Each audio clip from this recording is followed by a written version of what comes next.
میاں نواز شریف کی جو تقریر کی گئی اس میں مجھے بڑا محتاط طریقے سے بتائیے گا کہ ہمارے ججز بھی بیٹھے رہے، یہ کس کو کس طرح لیں گے؟ بسم اللہ الرحمن الرحیم. بہت شکریہ. ایک تو اس واقعہ کے بعد ہمارے جج صاحبان جو ہیں وہ 1000 مرتبہ سوچیں گے کسی فنکشن میں جانے کے لیے، کیونکہ جس طریقے سے ان کو بٹھا کر ان کی داڑھی نوچی گئی ہے یہ پاکستان کی تاریخ کا انوکھا واقعہ ہے.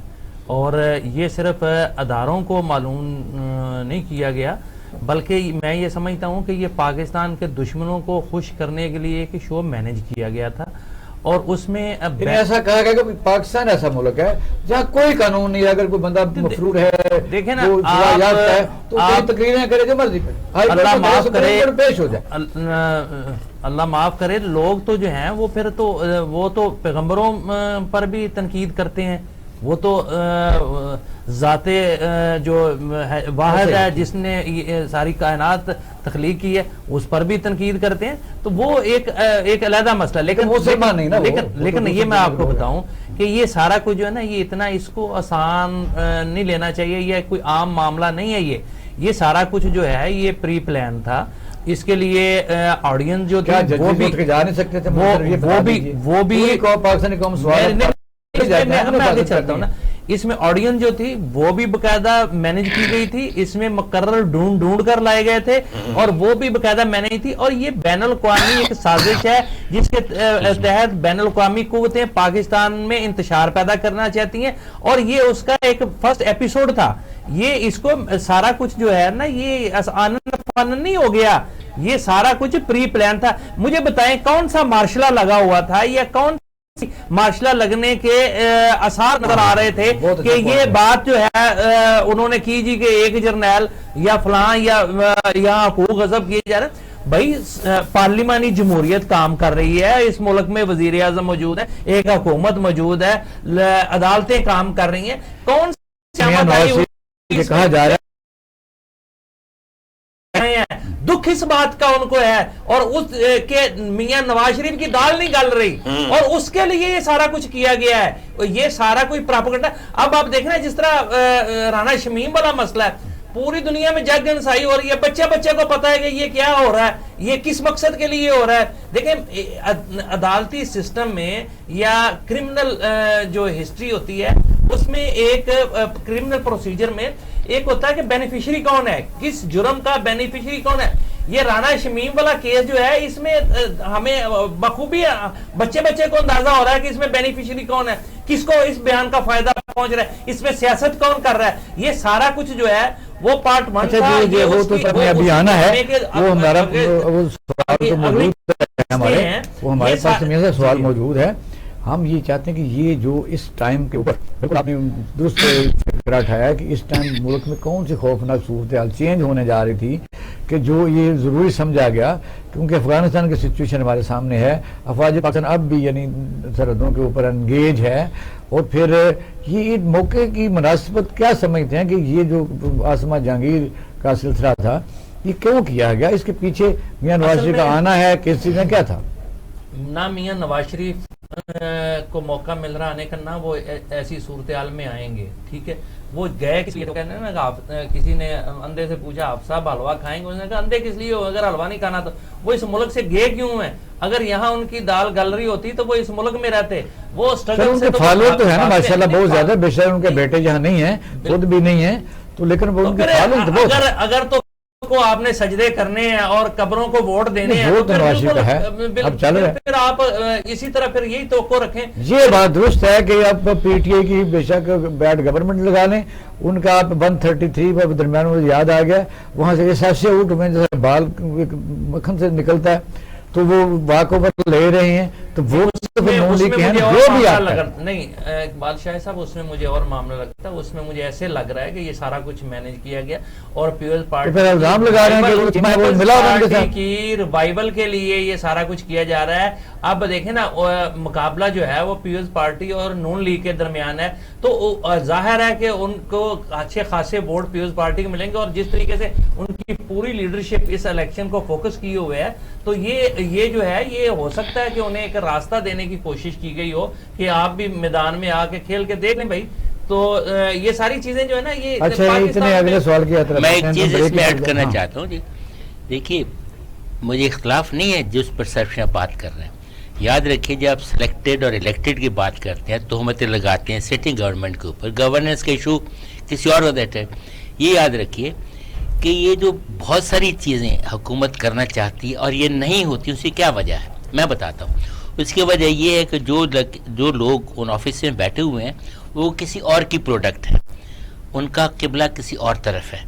جب آپ بات کرتے ہیں الیکشن کمیشن کی, آپ دیکھیے ان کی اپوائنٹیز کون ہیں, ان کو کنہوں نے اپوائنٹ کہتے ہیں, ان کی لائلٹیز کہاں ہیں, اور آپ ان کو چھیڑ سکتے ہیں یا نہیں چھیڑ سکتے, ان کی اکاؤنٹیبلٹی.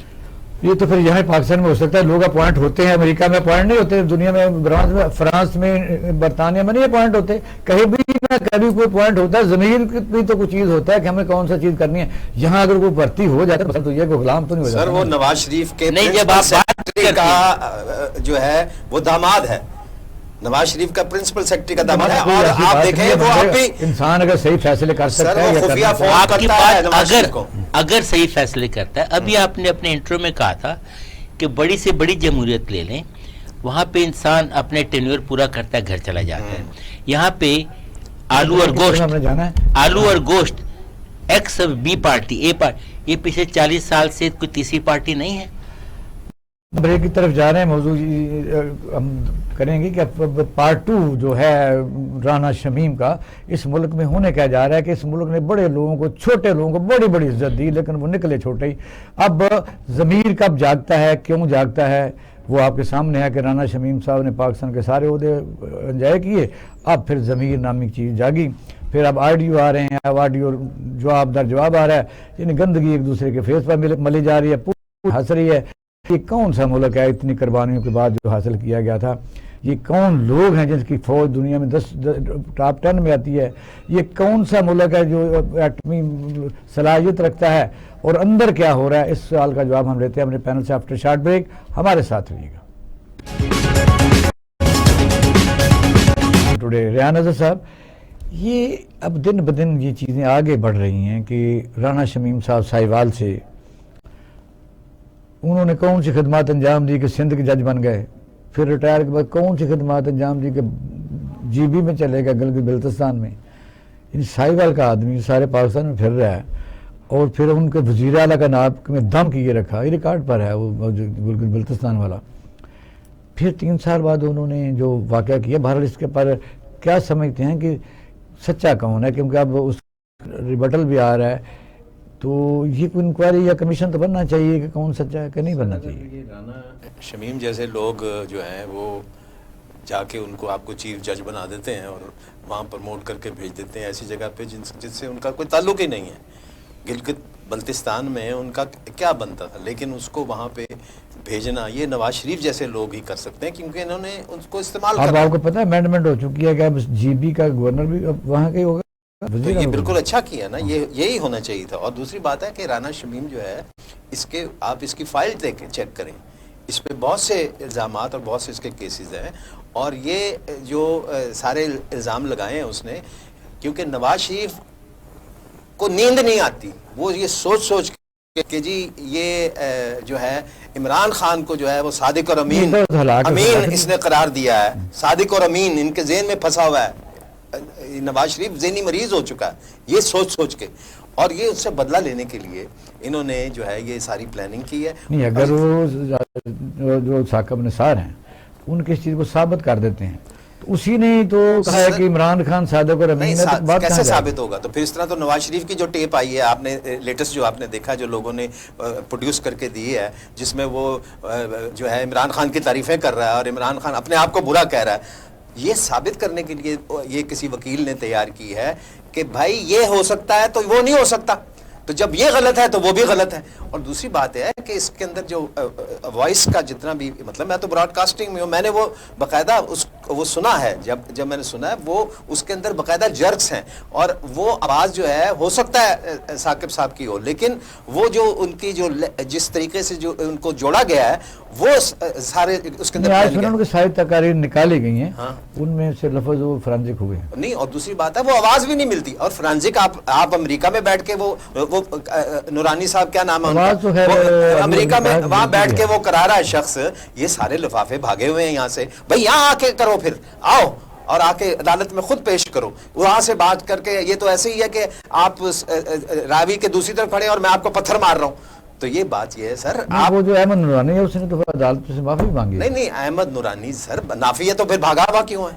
اب سارے مفرور لوگ اگر پاکستان کے بارے میں باہر بیٹھ کے یہ باتیں کرتے ہیں, میں سمجھتا ہوں ملک بتا دیں جہاں ملک کے خلاف, ریاست کے خلاف, فوج کے خلاف آئینی طور پر جو پابندی ہے ان کے خلاف, تو ان پر کوئی قانون کیوں نہیں ہے؟ سر اب یہ اطہر من اللہ صاحب جو ہیں ان کا بھی امتحان ہے, کیونکہ انہوں نے بہت غصہ دکھایا اور انہوں نے جس طریقے کا اس کے حد تک عزت کی بات کی ہے.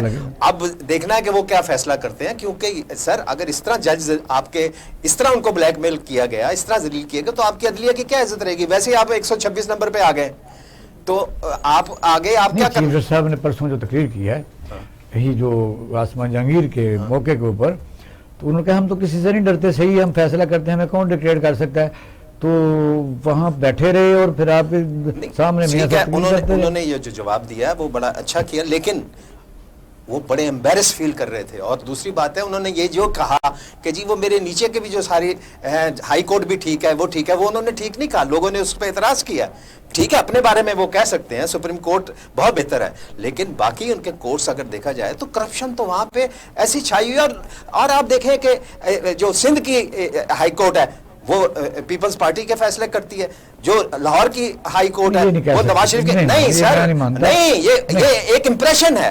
میں سر ایک امپریشن کی جو تاثر بن جاتا ہے نا سر, جو تاثر بن جاتا ہے وہ پاپولر ہو جاتا ہے. اور یہ میں سمجھتا ہوں میری عدلیہ کے لیے یہ مجھے پسند نہیں ہے کہ پشاور میں بیٹھا ہوا جو ہے, پشاور میں ایک جج تھا, وہ آپ دیکھیں کس طرح کی باتیں کرتا تھا, جو اب وہ دنیا میں نہیں ہے, وہ کس طرح کے فیصلے کر کے جاتا تھا. تو بات یہ اصل میں جس طرح آپ بات کرنا چاہتے ہیں کہ سندھ کی جو ہائی کورٹس ہیں, وہ جو آپ کو پتہ ہے کہ جو صوبائی حکومت ہوتی ہے ایڈوکیٹ جنرل انہیں کا ہوتا ہے, اپنی مرضی سے لگاتے ہیں, ریکارڈ انہیں پرووائڈ کرنا, پروسیکیوشن ان کی ہے, آپ ریکارڈ ہی نہیں دیں گے بات کر. سر یہی تو میں آپ سے کہہ رہا ہوں کہ یہ ساری بات جو ہے یہ اس وقت سر 126 نمبر پہ کیسے آ گئے آپ کا عدالتی نظام کیا اس کو ٹھیک نہیں کرنا چاہیے؟ کیا اس میں خامیاں نہیں ہیں؟ اس میں کیا ججوں کے اکاؤنٹ نہیں چیک کرنے چاہیے؟ ججوں کے سرمایہ نہیں چیک کرنے؟ فیصلہ آ چکا ہے, آپ قاضی فاضل صاحب کے اکاؤنٹ چیک نہیں کر سکتے. نہیں تو آپ ان کو چاہیے نا, اسمبلی کو چاہیے اس میں لا بنائیں, لا بدلیں, کیونکہ سپریم جو ہے وہ آپ کی اسمبلی ہے, آپ کی سپریم کورٹ قانون کی تشریح کرتی ہے. اگر اسمبلی کر بھی دیتی ہے تو پھر مجھے بتائیے, یہ بڑا سینسیٹیو پوائنٹ اس لیے ہے کہ جب انہوں نے کہہ دیا, فیصلہ کر دیا کہ ججز کو انسریبل کوئی نہیں کر سکتا. سر فیصلے سارے بدلے جا سکتے ہیں, کوئی یہ حدیث نہیں ہے. اور دوسری بات یہ ہے سر کہ یہ اس وقت جو پاکستان میں جو کچھ یہ قانونی معاملات میں ہو رہا ہے, لوگ بہت مایوس ہیں. ایک غریب آدمی دھکے کھاتا ہے, اور یہ امیر لوگ جو ہیں یہ نئی اپنی تاریخوں پہ تاریخیں. اب مریم کو اس سے پوچھا جائے گا اس کو گرفتار کرنے سے پہلے, کیونکہ وہ آپ کو پتا ہے وہ تو مجرم ہے, 7 سال کی قید ہے. تو یہ مطلب ہے یہ سر بدلنا پڑے گا نظام, 16,000 بندہ اکٹھا ہوگا تو پھر تماشا لگے گا. جو نیب گئی تھی بیٹھی رہی تھی لیتے ہیں. مارشل صاحب اس نظام کو کیا ان میں طاقت ہے, یہ جس کو سو کارڈ جمہوریت اور سیاسی پارٹیاں اور اسمبلی کہتے ہیں, یہ ججز کو انصاف کے لیے مجبور کر سکیں, وکلاء کو مجبور کر سکیں کہ یہ ہے, یہ ٹائم لیمٹ ہے کہ 3 مہینے میں نیب کے فیصلہ ہونا تھا, کبھی ہوا؟ کون سا ہوا؟ معاف کیجیے, تھوڑا تحمل سن لیجیے. یہ ججوں کا کام قانون کو انٹرپریٹ کرنا ہے, قانون بنانا نہیں ہے. اب یہ فائز عیسیٰ صاحب نے قانون بنایا کہ آپ ججوں کا یہ نہیں کر سکتے. جو قانون بنایا تو یہ جو ہمارے جن کی آپ بات کر رہے ہیں اسمبلیوں میں بیٹھے ہیں, ان میں سے کسی نے اس کے اوپر نوٹس لیا؟ کیوں نہیں لیا؟ دوسری بات ریپیٹ ہو رہا ہے کہ جب یہ آسما جہانگیر کی کیس جب آپ نے شروع کیا وہاں سب کچھ باتیں ہوئی ہیں. ایک وہ شخص جس کا گناہ پاکستان میں کسی نے نہیں ایکسپوز کیا, ایک جرمن اخبار نے ایکسپوز کیا, برطانوی اخبار نے اس کو مشہور کیا کیونکہ انگریزی ہماری سمجھ میں آتی تھی, اور اس کے اوپر عدالتوں نے فیصلہ دیا, اور فیصلہ ہر ایک نے کہا جی 100% ٹھیک ہے. وہ بندہ جھوٹ بول کے ڈرامہ کر کے اس ملک سے